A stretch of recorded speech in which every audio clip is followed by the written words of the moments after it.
Hello, everyone. I'm Kay Alexander.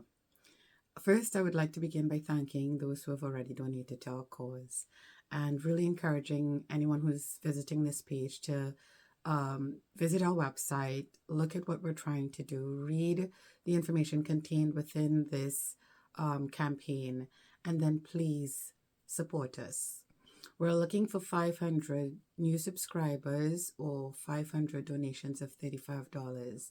And the purpose of those funds would be to help us grow and launch Inspire formally, and also to just cover the cost of operating the platform and creating the materials that will be beneficial to thousands of people.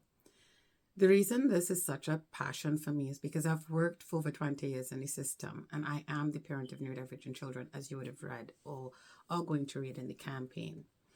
But I also live in the invisibility gap with my children. My children do not have profound disabilities that require hand-over-hand support, and they are not intellectually disabled.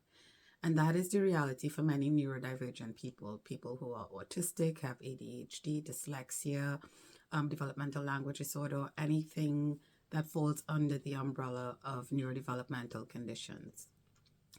And unfortunately, for most of them, because they don't need that hand-over-hand support, the system ignores their struggles and they are assigned to them as character flaws. And the system basically says you figure it out on your own. But for us parents who live that, like the reality of raising children who are neurodivergent, even when they get to adulthood, and we see the struggles that come from the fact that the system tells them because you appear to function neurotypically, then you don't need any kind of accommodation or support. When these individuals struggle, then it's assigned to them as their fault. They're lazy, they're not interested, they don't want to develop, they don't want to do better. And I've seen firsthand the outcome of those things.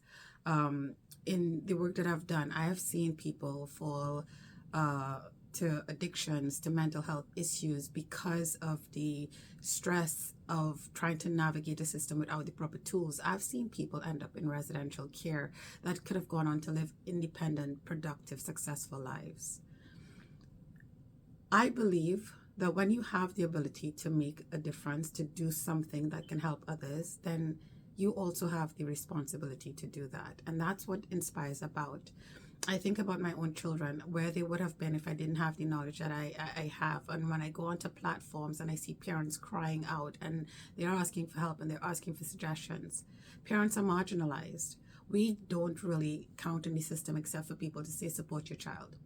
And most times they don't give the tools to do it.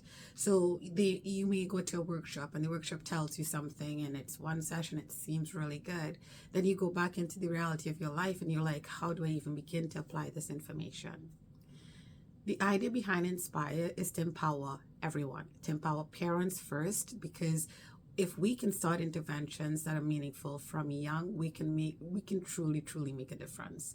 I think about my own child, who would have ended up in residential care had I not had the knowledge that I had, because the journey to get them to where they are today, it has been really challenging.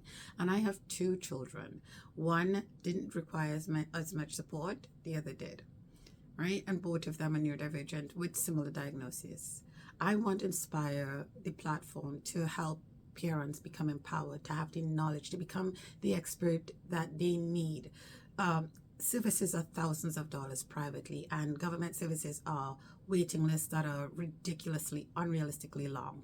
And it's nobody's fault where it comes to the wait list. I mean, the needs are just so vast. But when the system isn't accounting for a whole group of people, that overstresses the system, right? When you have people going on to social assistance that don't need to be in social assistance, going into residential care that could have been given the tools to live independently, we need to do something about it. And that's what Inspire's about.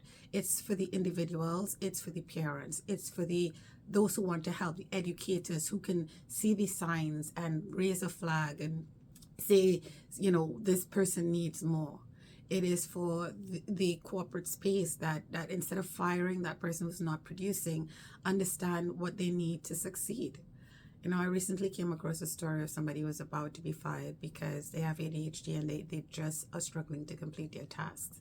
And I remember asking the person, well, what have you done to accommodate? And it was like, I need to do something. Like, isn't it on them? And no, it's not. It's on all of us. When we can make a difference, we should. And so I'm asking, please support this initiative. Help me launch this far and wide and help save thousands of lives. It's in everyone's interest that something like this exists and is supported. Thank you.